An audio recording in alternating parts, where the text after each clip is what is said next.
There's no one to blame. You're in charge. So, the guys in the troop, the guys in the task unit, like these guys, I'm not a hard person to figure out. I'm not maneuvering in some way. I am who I am. And those guys knew that. And so I think I would have lost a lot of respect. I think I did what they probably expected I was going to do. Maybe some of them were pleasantly surprised, but I think most of them knew me. They didn't, I think we would have been very out of character if I'd have gone in there and blamed someone else. That's not how it works. Again, this goes back to that platoon commander I had. That guy, he was responsible for everything. When we screwed something up, even when one time one of my friends got in trouble, like on Liberty, and he wasn't even there.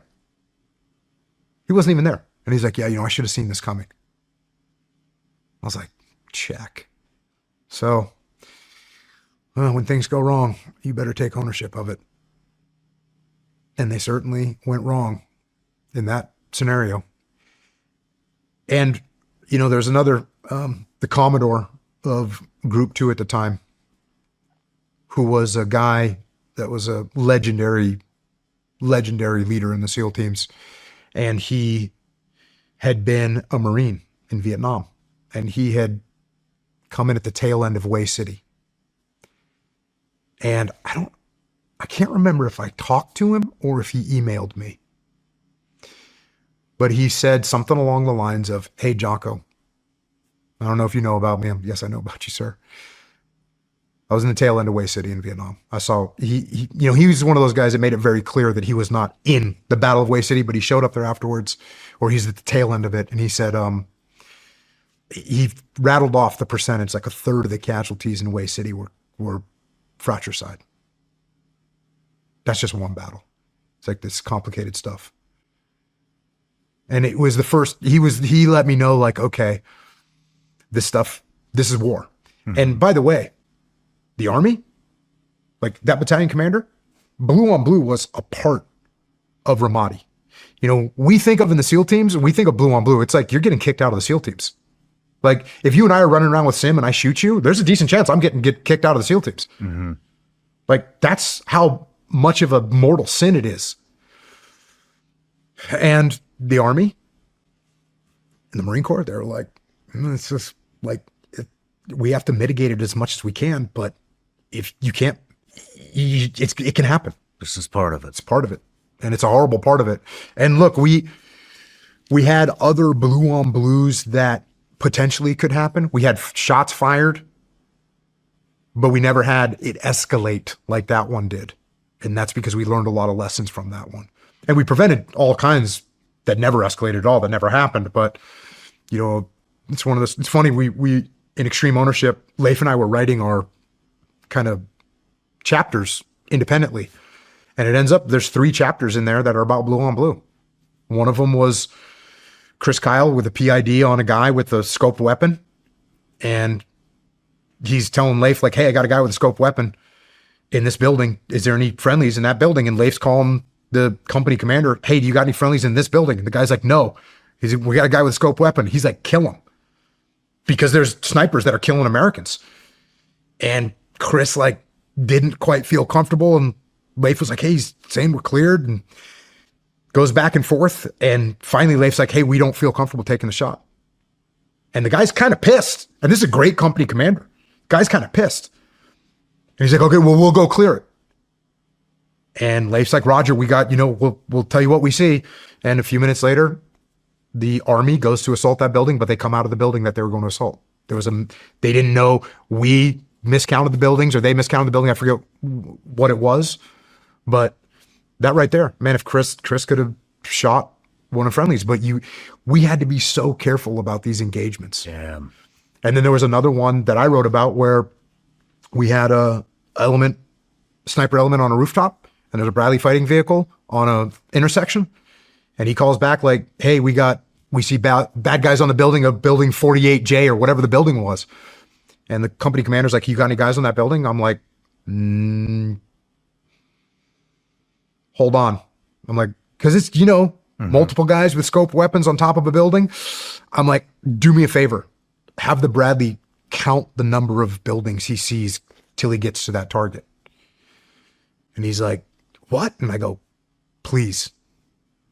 And he's like, okay. He says, all right, hey, whatever, -1, count the number of buildings you see before you get to that target building. Guy's like, what? He said, count the number of buildings. Counts the number of buildings, come back. He said, hey, we mis-ID'd the number of the building. It's actually building 32. Like, yeah, we got friendlies on that building. Do not engage. So that's what we were dealing with a lot. And there was cases in Ramadi of people engaging Humvees. Like, there's probably no vehicle in the world with a more distinct silhouette than a Humvee. And we had guys there was soldiers and Marines that engaged Humvees because of the confusion and chaos of the battlefield. So that's how we started off, with a massive lesson learned.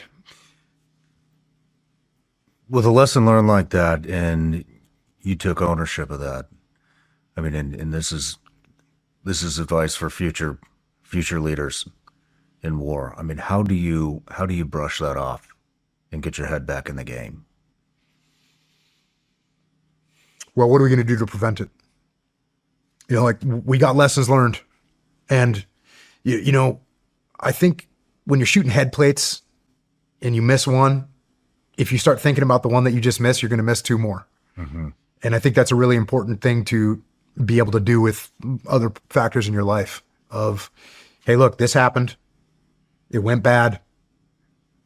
We need to fix it. We need to fix it, and we need to move on. If you live in the past on stuff, you learn from it, but you can't, it's like I say about when you, with losing people, if you lose someone, like your friend, your parents, your brother, your sister, whoever, someone close to you dies, you got to remember them, but you can't dwell on the past. You can't just be there forever, because then you're not moving forward. So I think it's the similar activity here from my standpoint is like, oh, okay, like this is what we did wrong. This is the lessons that we learned, and here's how we move forward. Did you feel any type of reluctancy to address your men as their leader again after that? Immediately after that? No.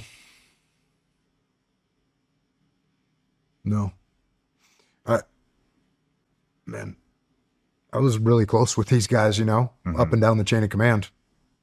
These guys we did a workup together. They've seen me in every different type of scenario. They're not like, these are my brothers. Mm-hmm. We had great relationships, so